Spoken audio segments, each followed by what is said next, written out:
Hi, I'm Owen from Rask Australia. Thanks for tuning in to the Rask Network. Before we get into today's show, there are a few things we have to go over. Firstly, what you're about to hear and see is limited to general information only. It's not personal financial advice like you'd get from a financial planner.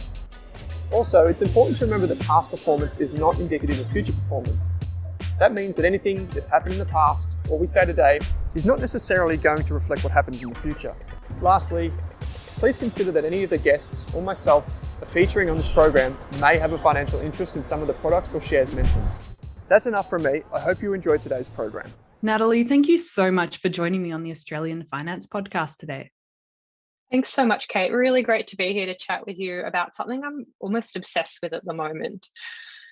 Yeah, it's a big topic and it has been hitting the AFR, all of the news sites for the last 2 years, really. I think COVID's really been I don't know if you have an opinion, but like the whole Finfluencer world and getting digital advice online, not necessarily from financial advisors, it's just boomed over the last 2 years.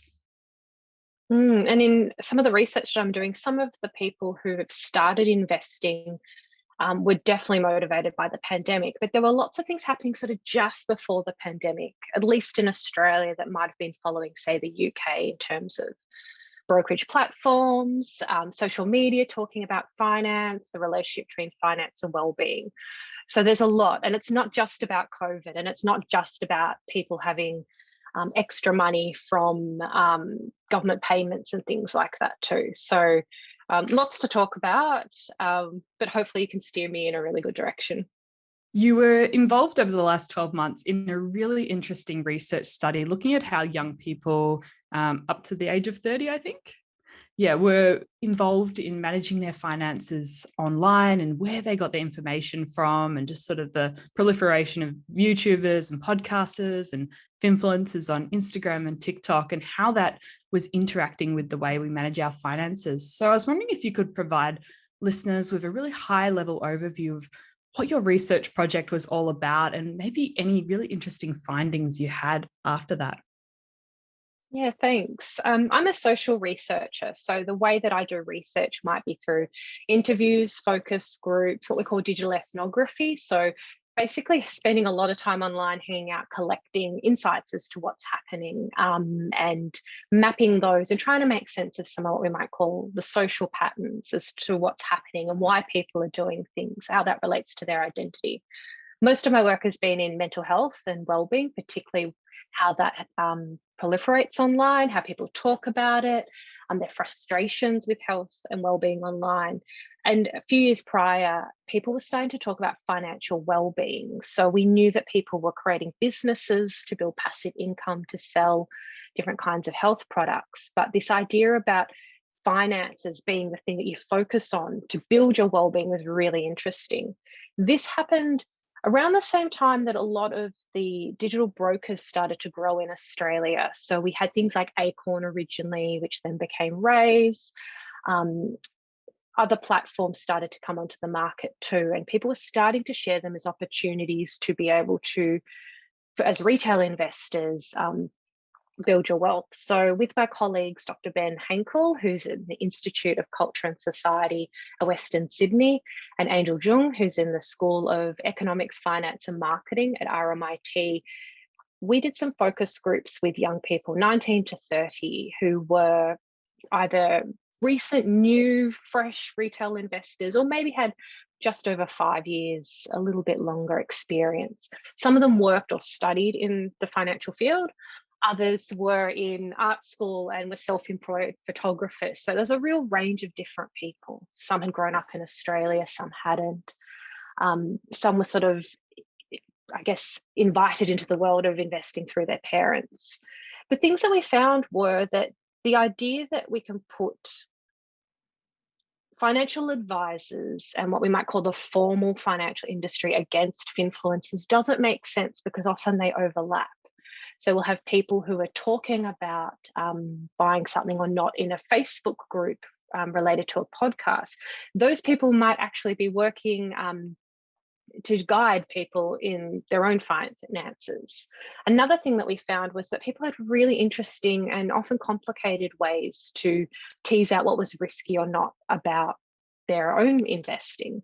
They had sort of ambivalent ideas about whether or not it was gambling. And most said, well, actually, I have long-term goals. I invest in ETFs. I'm interested in ethical investing. These are not things I associate with my mates putting a bet on for the footy and hoping that, whatever gets up.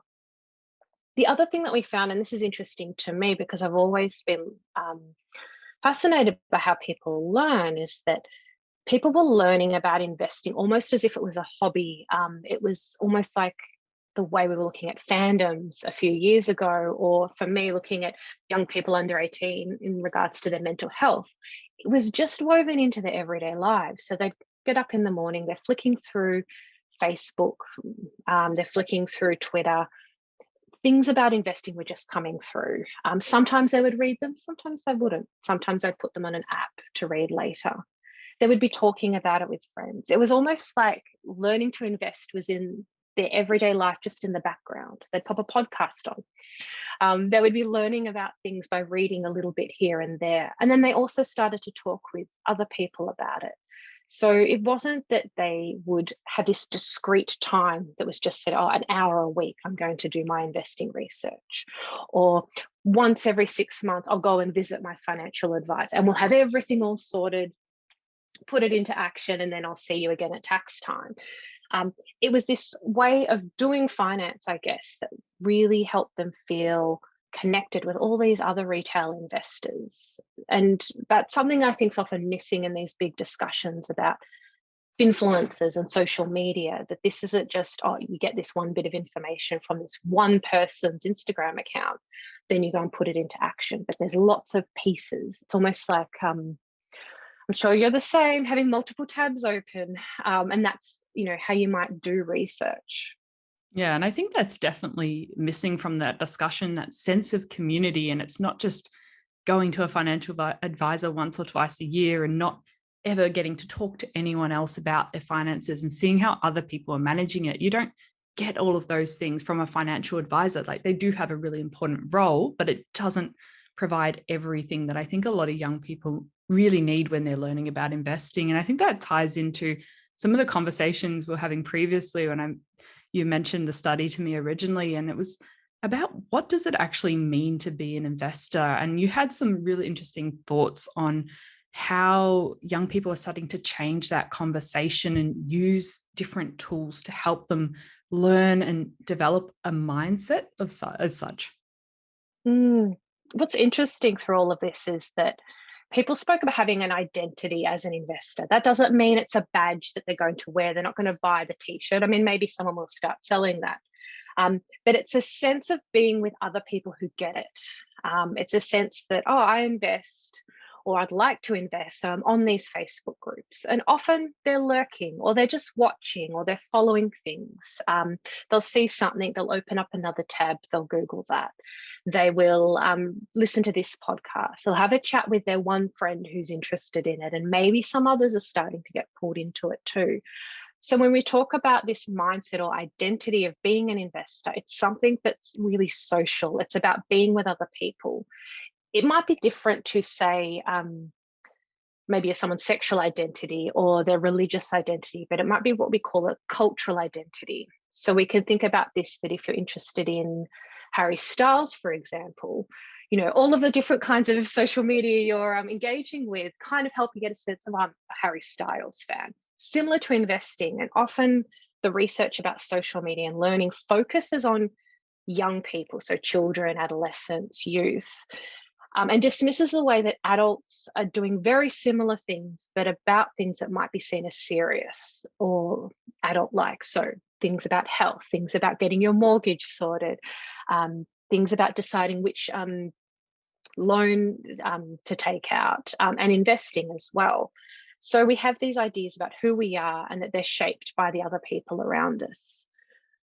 One thing that I know you and I have talked about a lot is this misperception that investing is really, really difficult, or that there's some magic, or you need to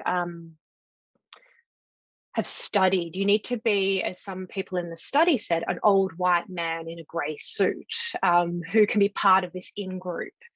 And I'm not saying that investing is something that everyone should do. That's not my role or place, nor is it something that I think is necessarily great all the time. If we're thinking about, the role of investing in the world.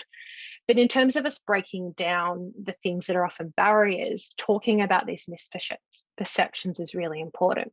So instead of listening to me, let me share some quotes. So some people were really almost frustrated or surprised when they found out that, investing isn't this crazy chaos of the stock market room. Okay, yes, in the trading room. Yes, maybe it is for some people, but you can go in. It can be quite mundane. You get your bank accounts all sorted. You decide what to buy. So this person is a 28-year-old woman who's studying medicine at the time, and she didn't really have a sense of what investing was about. So to quote her, "I didn't really have any advice. I think that this is something that's not necessarily advice, but I think I saw a lot of men around me investing. And for some reason, I thought it was really complicated. And I don't have a degree in finance. I've never been interested in money or economics or anything. And so I just thought I'd never understand it." So this is someone that obviously is highly skilled in learning, and they're studying medicine, complex ideas. But it's almost like with this popular, I don't know, almost like I just think of a curtain, and it's so you can just see through it, and some people can see through it. And often that's related to who's in your family, what are you studying, what are the other people around you? Do people in your family invest? Is it something that's part of your everyday life? And if we can kind of tease apart, well, actually, most people in Australia are investing through their superannuation. That's investing. We do that. We have an assumption that our super will go up, especially if we try and pull all our bits together that from multiple jobs. That's going to be really important, particularly for things related to accessibility. So another quote, this is from another young woman who is 26, and she's self-employed in the music industry. And she said that she sort of hesitated to talk about investing with her friends because she went to art school, and talking about capitalism, in her words, is not something that you do. So she was really interested in investing in green energy and really aligning her values with her investments. And talking about GameStop, she quite liked that this space that used to be so traditionally like old men in suits at Wall Street, she liked that you kind of reclaim a little bit of power that you didn't think you had. And being able to have a say, even if it's only $100 worth of a say, where you might want to put your money. It's still capitalism, but you do have a bit of an input, which just mentally makes her feel a bit more, less of a victim of circumstance or something. So for her to be able to slowly talk about investing with a partner, to slowly sort of find out which friends were interested and helped her tease out some of the tension she had between her feelings about capitalism, her desire to live in a better world, to address climate change. That was really important to her. And again, it's that idea that having other people around you or someone you can relate to really helps tease apart those misperceptions about the stock market, equities, and so on. And investing really is a social experience. I mean, ever since I've started, I've found people around me and worked in fields where I can just have conversations over a cup of tea about a company or a concept or an idea that I'm learning about, and it's completely normal. And I think that's been really beneficial along my journey. And I think that's so, if we don't have those people in our lives, that's one of the places where like the social platforms and the Finfluencers, as the media loves to call them, do play a role in our finance and investing journey.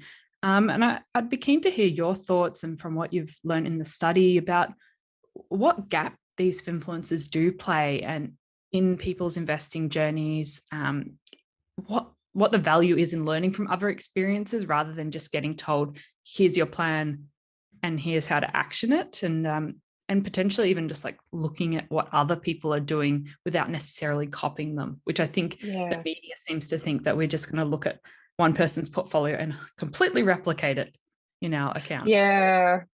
It's really complicated talking about social trading because we know lots of platforms have those explicit tools that help you with a click of a button copy literally somebody's portfolio. No participant said they did that. They said they often looked for ideas and inspiration. Even in the bad tips on some forums that they saw were a little more, I don't know if I should swear, but a bit more rubbish. They saw them as, okay, even if it's sort of a bad tip, it might give them a good idea or lead them off in another direction for research. And I didn't grow up with that, I guess, that social community around me to have a cup of tea to talk about money or finances. I just really like doing my tax returns and setting up my super. So I've always been on top of it, but not in a way to think about, okay, what might make my financial future be a little more secure? Does investing play a role in that? And I think that's, as you're saying, where those finfluencers, where the people on social media talking about investing and finance fit in. And I think if we can talk broadly about it, because I don't know any finfluencers who are really excited to call themselves a finfluencer. And the other thing is that sometimes it's just Facebook groups. We have lots of different people talking, and none of those people will be influencers, but they're all people that are having this conversation about finance. So these gaps that they fill, 5 things. One is that they talk about lifestyle. Who do you want to be? What do you want to do? This is me. This is how I pack my lunch. This is me with my job. I don't want to buy a house. I want to do this. I don't know how many financial advisors are going to sit down and talk about that. And it's not that people are going, oh, I'm going to buy your exact lunch, or I'm going to become a primary school teacher, but it's just seeing how other people arrange their lives, even the percentages of how much you save, how much you put towards your food and your groceries. That kind of leads into the second thing, which is relatability. That's central to all of this, seeing other people that you can relate to. And often it's a perception of relatability, that if everyone else in that Facebook group or the comments on Instagram are talking about, say, Afterpay and whether it's peak or not, you feel a sense of connection and you can ask questions, you can lurk that there is some value there. The communication for the third gap is really accessible. It's broken down into small things. There's a great TikToker who will just say, if you save this amount of money per month, starting at this age, on average, where would it be at 8%? Take into account inflation, and that's all it is. It's literally this person making videos about something we could sit there with a calculator and do. Not that I'm going to do that.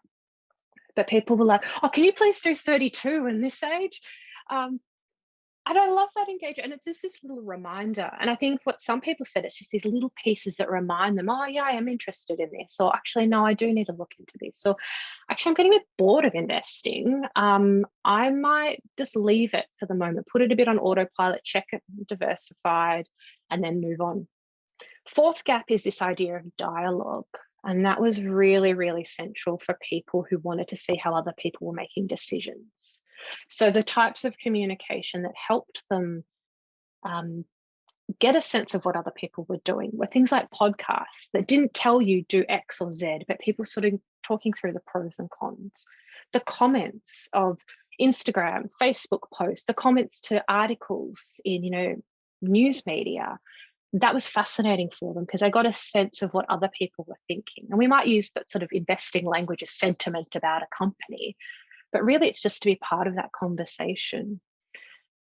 This isn't new. People have always had conversations in the coffee shop about investing. When I worked in the city in that area of town, I'd hear it all the time, but I just didn't quite understand it. Whereas here it's a bit more accessible. And the last point, which is something I've kind of threaded through all of this, is that these influencers provide a way to informally learn without having to kind of step out of your life. You don't have to make an appointment. It's just in the background. It's, again, how you learn about hobbies or how you do interest-led learning, which is about finding spaces that you can connect to, that you can read things. And this was similar even for people who worked in the industry. You know, they would have their newspapers that they would check, their websites that they would check. They might follow particular fund managers on Twitter just to get a sense of what's happening. That was just part of their everyday lives. In some ways, though, those gaps make it really difficult for people who just want to quickly jump in, get a sense of what's happening and go, because you have to invest a bit of time and energy into it. You have to be interested enough to work out, I'm going to follow this person. This person's relatable, this person's not. So in some ways, it does put people who kind of want to get a sense of what's happening at a bit of a disadvantage. For some people in the study, they recommended there are some great books that can kind of give you that basic understanding of how the stock market works in Australia, but then you can move on to other kinds of resources. So yeah, those 5 things I think are really important and often what's missing: lifestyle, relatability, that accessible communication, that dialogue, and even just lurking the dialogue, even if you don't want to be part of it, and opportunities for informal learning. And I think that's so interesting. It's that bringing it into your daily life. And yes, you might interact one day and you might not interact the other day, but it means you're actually getting involved on a regular basis and sort of prioritizing it rather than just that yearly check-in when you might just set and forget and not think about your finances or your budget for the rest of the year. And I think we spoke about this before, but it's interesting that it kind of self-regulates. Sometimes you're going to get really bad people spruiking weird products or bad advice on Facebook groups and TikTok and Instagram. But I think a lot of people can call that out or at least see it for what it is. And often the people with larger followings, the larger podcasts, the larger Facebook groups, you'll start to see common threads appear, or they'll grow because they're sharing good information. And it's not always going to be the best information or the information a financial advisor would have given you, but you do get extremes on either side, but you get a lot of good middle ground information that I think that's one of the things that just does get misrepresented a bit in the media. There's actually a lot of good, solid advice on how to budget, how to invest in ETFs. Most of it isn't insane stock picking in really small companies, is it? To be honest, a lot of it's quite boring information. And I think this is something that some participants picked up on. There's a point for some of them who had been getting the books, had been following different Instagrams from people talking about investing, that were in the Facebook groups, that were reading Reddit, that after a while you just hear the same stuff again. You know, ETFs is this, think about inflation. Did you know that if you sell your shares before 12 months is up, then you will pay more tax. If you wait 12 months, you'll pay less tax. Obviously, that will depend on people's tax situations, and I am not in any way, shape, or form a financial advisor. So definitely go and talk to someone about tax. But even the bad advice, people saw it as inspiration. The tricky bit is that you can quickly jump into something, quickly check a Reddit forum, read through that and quickly put something into action. And those people might never follow anyone else, never go into the discussions, never lurk a Facebook group. So another part of this research that'd be great to expand on is what happens with the people that's the one-timers, I can't even think of the right word here, but the people that sort of dabble in and disappear. But then again, how much money they invest into, how do they perceive what they're doing? Are they seeing it as this is a quick gamble and then it'll disappear? I'll put this money in ETF, forget about it for 5 years, not put any more money in, you know, break my phone, not be able to access Raise or something like that. So it'd be interesting to kind of tease apart what those people are doing. But for the people that sort of dabble in it, just start following, they're a bit curious, they might download an app. Most people in our study had more than one platform. They didn't necessarily exclude the banks when it came to choosing a platform. They might have platforms that you might say would overlap. So they would all 3 different ones would offer US trades, or one would offer this information or this information. And they really just want to get a sense of, oh, what does this one offer? What does this one offer? How much does it cost here? Are the fees different here? Should I invest on here? So really for those people, it's that sense of, even with all the maybe less than helpful information, they're getting a sense of playing with it, seeing what the results are, experimenting, I guess. And based on that, do you think like the media and the finance industry is really not giving consumers enough credit to actually evaluate this information on their own? Because there's just so much bad press about the Finfluencers and that it should be regulated on, they shouldn't be allowed to do X, Y, Z, and they're taking business away from financial advisors. Do you think some of that's a bit blown out of proportion? It's really difficult because, the Royal Commission brought up so many really important things, to really regulate what's happening in the advice that's being given out. But at the same time, in some ways, this is a new market. These are a group of people who've only just started investing. We can see that from other research. We can see that from the ASX research. These are people who are not going to pay 500 plus to go and see a financial advisor. They've always had a sense of seeing themselves as people who are lifetime learners. That's something that's come through in this sort of neoliberal age where you take responsibility for your well-being, for what happens in your life. As we start to strip away different kinds of welfare supports, people then have to come in and fill that gap themselves. So education is really important. They see themselves jumping between different kinds of careers. Obviously, a lot of this is for people that have those resources. So to say to those people, don't look at this, just look at this one website or just go and talk to this one person, doesn't make sense, because they haven't done that for other ways of learning. They've kind of done their own research. They've gone out, they've talked to different people. They may have made a decision and still gone and asked for 20 different opinions, listened to 2 podcasts, read 6 think pieces, looked and analysed a report, and then made the decision too. So it's a different way of thinking about learning. And I think that's the missing piece. It's the way that these younger people are learning as part of their everyday lives. You're all pulling apart these pieces, the multiple tabs as a metaphor, but also a literal practice, is very different to what might be pushed by people promoting very formal approaches to financial learning. So there's that tension there, and it's not saying that we need to get rid of one, or financial advisors now need to be making TikToks, although there are financial advisors that do these things. But it's about finding a way that, I guess, these things can interact in an ecosystem that's well supported.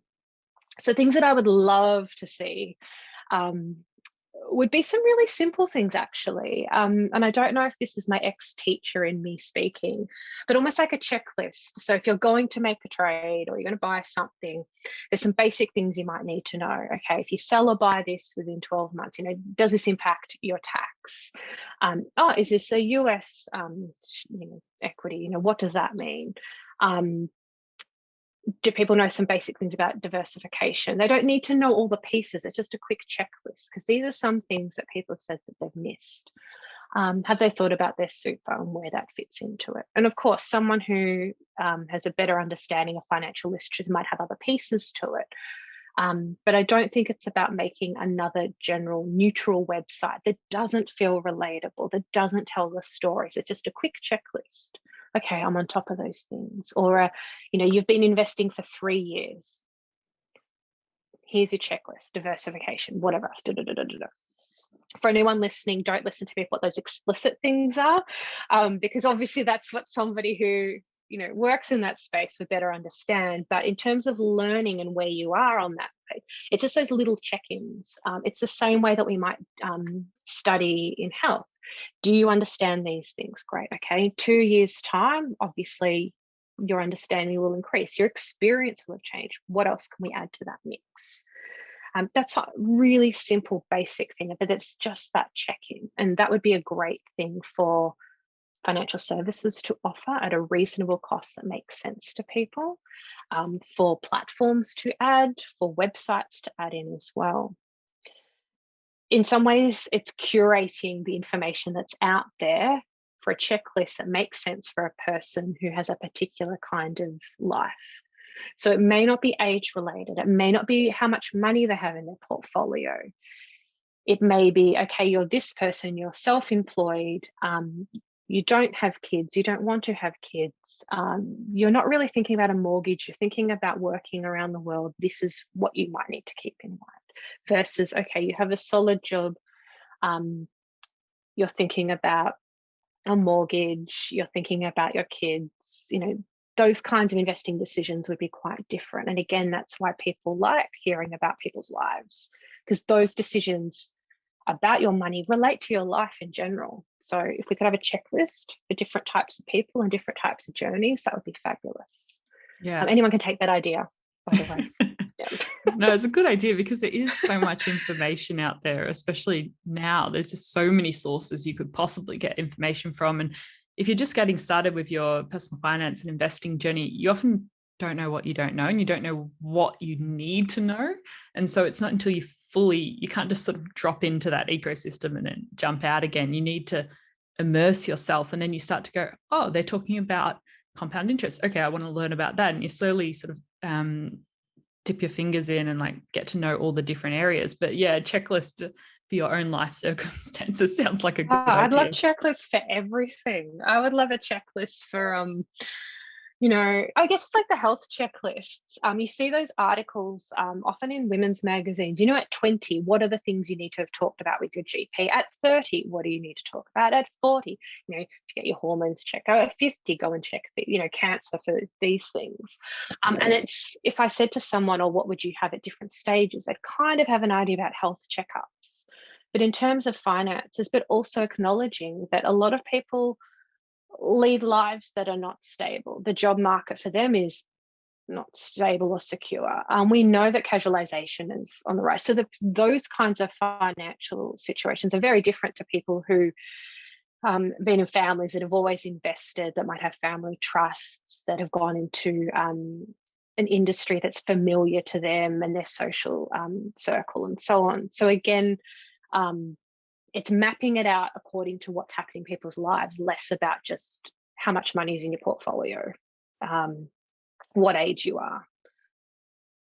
Yeah. And I think the other thing that's been quite beneficial by the rise of influencers and all the other ways you can learn online, which I don't know if was there before, is that people are very willing to share the mistakes they make along the way, when they fail, when they lose money, when they got scammed even, which is not always the most pleasant thing to talk about online.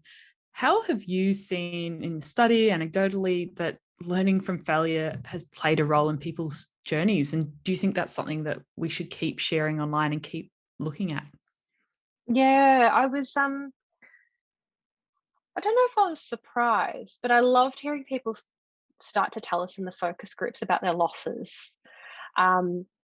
To quote one person who was 30, everyone has a loss or two. That's something you learn from. So loss was often you didn't make as much money as you thought you would from something that you had bought, or actually investing money and really losing a lot of money through it.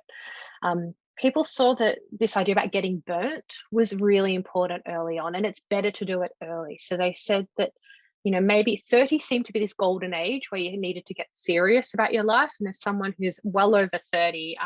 I didn't do that, and it's okay. But this sense that, if you're 22, getting burnt will help you learn a different technique or strategy. In some ways, social media is supportive of that, because we have these ideas and what we would call discourses in social research about entrepreneurship, startups, competition, where failure is almost perceived as this important thing for success. Some people even said that they would find someone more relatable or trustworthy on a podcast if they had failed than if they had always been great and made great decisions as a retail investor, or for their clients as a financial advisor. So it's interesting that vulnerability or I guess, making mistakes is something that people see is really valuable. It builds trust, it builds relatability, it builds a sense of authenticity. For people to share those experiences on a forum or in a discussion, to see them as an education in itself is fascinating. It's maybe something that we perhaps don't hear a lot about in other kinds of areas like health. People are not really talking about their mistakes in that way, and especially not so quickly. So it's not, I lost this amount of money, yesterday. I'm going to change this, or I really need to fix up or I need to rebalance what my portfolio looks like. This seems different to gambling, where talking about loss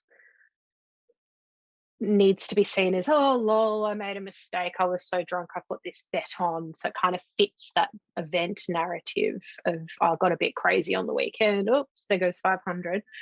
Whereas investing, it's like, oh, I thought I did this, but I didn't do this. I should have checked their reports. I should have done this. There's always another stage of learning. And that was seen as essential for the people in our study, at least. Yeah. And I think even reading about someone's mistake may get you interested in a completely different area that you hadn't thought of before, because people seem to everything that could possibly be done and made a mistake of, someone has done. And I think that's one of the things I've really liked about reading, especially in the financial independence community. People are very open, even if they're anonymous, about mistakes they've made along the way. And I found that very beneficial, like even individually reading that and going, okay, maybe that strategy didn't quite work for them. If I'm doing this, have I thought about this when I'm making my financial plans and things like that? Even just making sure you've considered all your options when you read other people's stories. And I think some people say, oh, I've made this decision.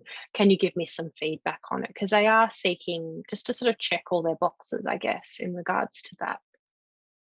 Talking about all of this, I just think about how much work and investment you need to do to invest in some ways, which works for some people that have the time, that might have jobs in front of computers, or that are allowed to listen to a podcast while they're doing something that might be more hands-on. So I think that's the piece to this. As a social researcher, I'm interested in who is this accessible for and who is this inaccessible for, or who does this still exclude?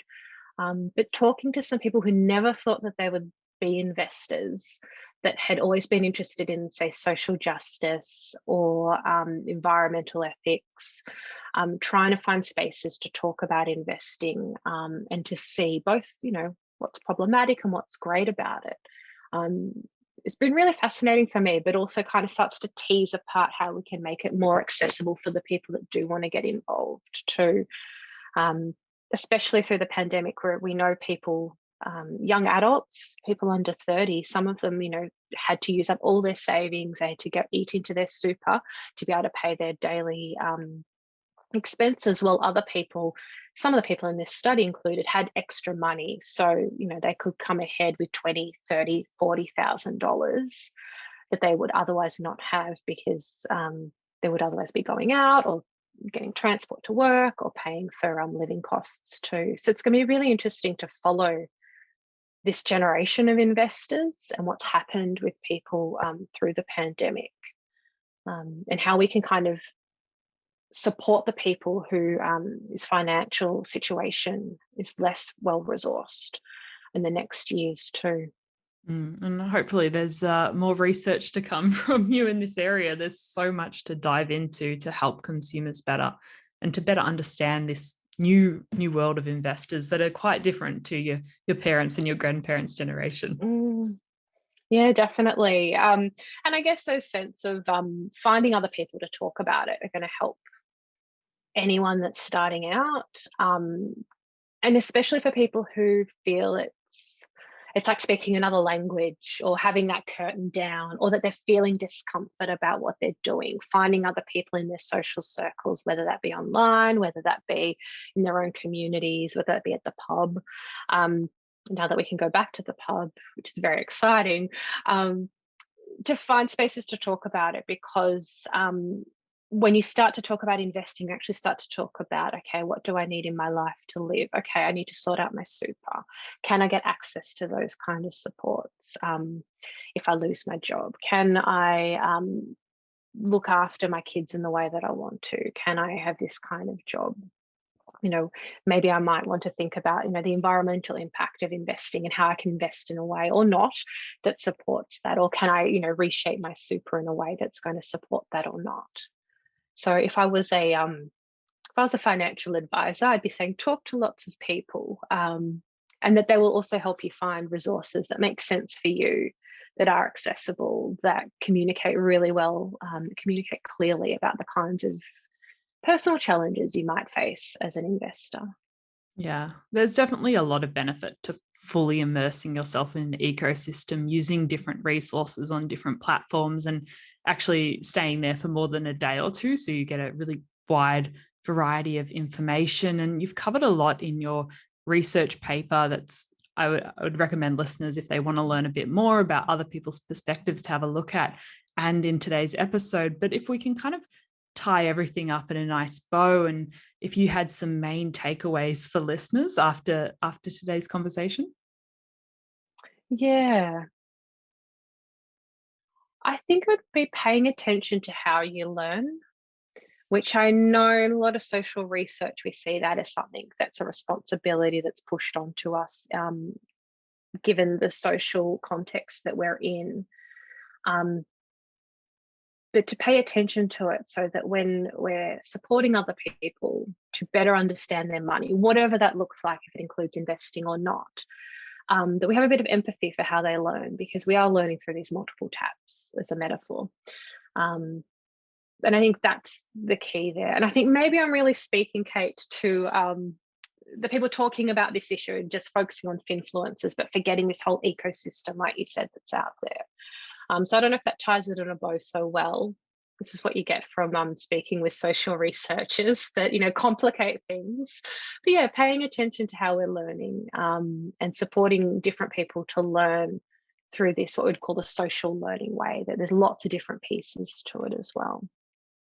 Yeah, and I think that's like, even if you want to start talking to a friend about money, working out, like, do they prefer podcasts? Do they like Facebook groups? Do they just want to read the entire Money Smart website start to finish, and sending them resources that they'll connect with, rather than just maybe just giving them what you think you like best. Just because there's so many people out there, and you can connect more with one particular podcast or book than you might with another. And it's about figuring out what works for you and using that as a springboard for your own research journey. And I guess, respecting that people like to engage with things that make sense to them, that do feel relatable. And yes, that does come with challenges too, when people are selling a course that's going to change your mindset for $3,000 and teach you the magic of compound interest. Okay, but when you could just get that from a TikTok or the Money Smart website or just any book. But again, respecting that different people will need different ways to learn about these things, that again, maybe tap more into the misperceptions, that lack of confidence, that curtain that's down, that other sort of, how do you speak this language of finance that's not part of their everyday life too. So it sounds weird, but more people talking about these things in different ways that aren't necessarily neutral ways, I think will be better supportive for the whole ecosystem, particularly when it comes to accessibility. Absolutely. And Natalie, I'll put your research report in the show notes, but if there's any other resources you wanted to share with our listeners, did you want to share them now? We're working on some research papers, so journal articles from this project. And thinking up where to next. Obviously, people are really concerned about regulation, and that is important. But again, I think there's some missing pieces there for us to think about how people are learning or how people are engaging in these spaces. So I'll share some other links that are on the APO site. So it's the Analysis and Policy Observatory. Lots of academic research on there. Oh, do you want to know some people's thoughts about the Hilda study? It's on there. But if you just want to dabble and see what academics are saying about this space and people that work in that world, lots of free resources to have a look at there. It would be really inappropriate for me to share, my favorite websites or podcasters or TikTokers, because I don't have a financial background. So any of these things, again, are really directed towards, what's the social research saying? What can we learn about how people are learning or making sense of this social media investing world? Wonderful. Well, I think there's been a lot of interesting takeaways for listeners, and even just to get you thinking more about how you manage your finances and how you interact with this digital ecosystem. I think there's a lot of interesting reflection points on today's episode. So Natalie, thank you so much for joining me on the Australian Finance Podcast today. Thanks, Kate, and thanks for letting me use the word discourse at least once in there. I appreciate it. You snuck it in somewhere. I didn't notice. Thanks, Kate. Wonderful.